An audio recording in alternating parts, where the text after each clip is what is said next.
Добар ден, почитувани медиуми, почитувани граѓани на Велес. Денеска заедно со министерката за животна средина и просторно планирање Каја Шукова сме во обиколка на Велес за да видиме докаде се сите проекти кои што владата во изминатите неколку години ги има спроведено во Велес, а тие не се малку на број. Бевме на обиколка на регионалниот пат Катланово Велес, кој што навистина дава еден импулс на целата туристичка зона околу езерото Младост.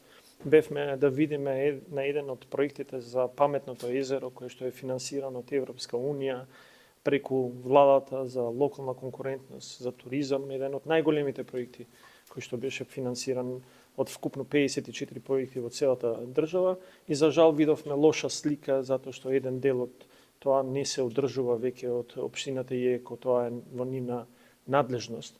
Но за тоа подетално ќе треба да видиме зошто општината тоа не го става во употреба за граѓаните, затоа што тоа е наменето за граѓаните.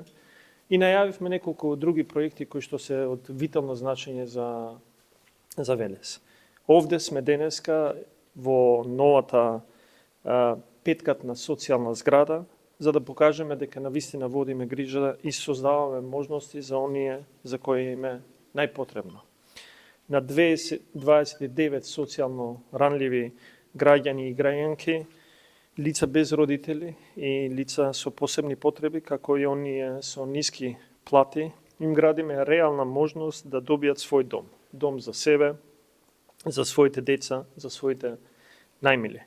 И затоа при обиколката се радувам што зградата ја гледам веќе во финална фаза и Министерството за транспорт и врски набрзо ќе објави повик во кој што овие ранливи категории на граѓани ќе можат да ги искористат социјалните станови. Од 2017 до денес изградени во фаза на изградба се 864 социјални стана. И со ова владата покажува солидарност и создава можност за исто толков број на социјално загрозени граѓани и граѓанки на секаде низ државата да дојдат до својот дом. Никој не треба да биде изоставен, на никого не треба да му бидеускратено правото на дом, ниту на тие кои имаат потреба во Македонски Брод, ниту на нашите сограѓани во Бутел. На секаде низ државата градиме за да помогнеме на тие кои што највеќе им е потребно. И затоа, освен овие два града, имаме создадена цврста мрежа од социјални станови низ целата држава. Во Струмица, Пробиште, Виница, Свети Николе, Гостивар. Во септември година дел од клучевите од социјалните станови ги поделивме на нашите сограѓани во Демир Капија, Гевгелија, а за Неготино распределбата на становите веќе во финална фаза и се очекува конечната листа. За да потоа во Кочани продолжиме со финализирање на изградбата, како и во Сара и во Девар. Почитувани, владата преку изградбата на социјалните станови нуди реално решение за несигурноста во домувањето.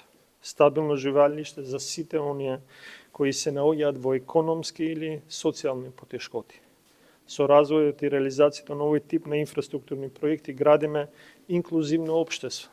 Повторувам, инклузивно општество во кое секое лице и покрај економските и социјалните предизвици ќе може да напредува и да го негува својот живот во својата татковина.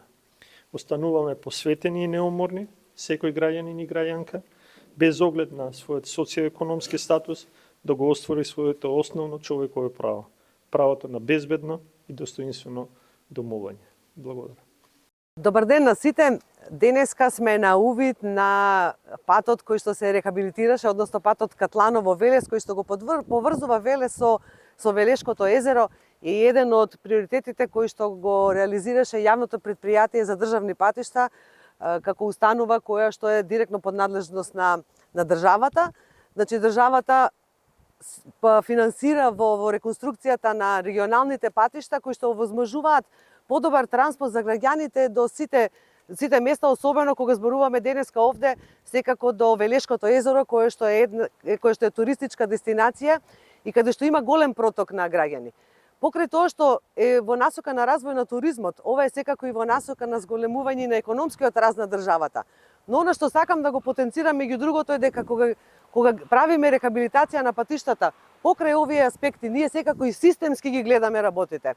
Ова секако ќе допринесе во еден момент и кога ќе се воспостави и регионалната структура за управување со отпад и ќе подобри многу подобро движење на камионите кои што ќе го собираат и транспортираат отпадот, за да можеме конечно да воспоставиме европска инфраструктура за управување со отпад. Должината на патот кој што се рехабилитираше е со должина од 8,5 километри.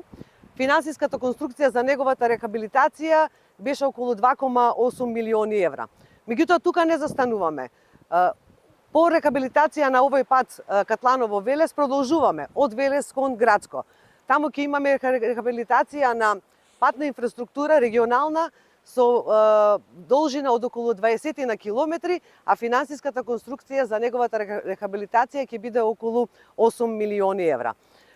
Патната инфраструктура е важна за државата, но пред се е важна за граѓаните, за слободен тек, за развој на туризмот на државата и пред се уште еднаш ќе потенцирам за економскиот развој на државата. Благодарам.